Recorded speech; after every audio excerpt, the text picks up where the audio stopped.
নরসিংদীর উপজেলা মোড়ে আন্দোলনরত শিক্ষার্থীদের উপর হামলা, আহত 10।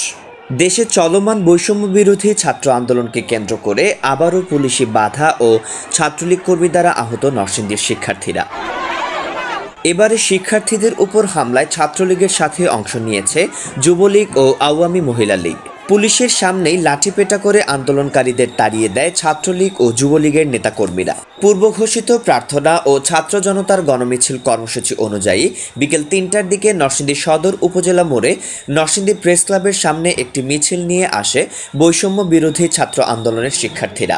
বৈষম্য বিরোধী শিক্ষার্থীরা ভুয়া ভুয়া স্লোগান সহ সেখানে উপস্থিত হলে যুবলীগ, ছাত্রলীগ ও মহিলা আওয়ামী লীগের নেতাকর্মীদের বাধার মুখে পড়ে মিছিলটি। এক পর্যায়ে শিক্ষার্থীদের উপর বেধড়ক লাঠিপেটা ও মারধর শুরু করে ছাত্রলীগ ও যুবলীগের নেতাকর্মীরা। এতে অন্তত 10 আন্দোলনকারী আহত হয়। এ সময় পুলিশকে নীরবে দাঁড়িয়ে থাকতে দেখা যায়।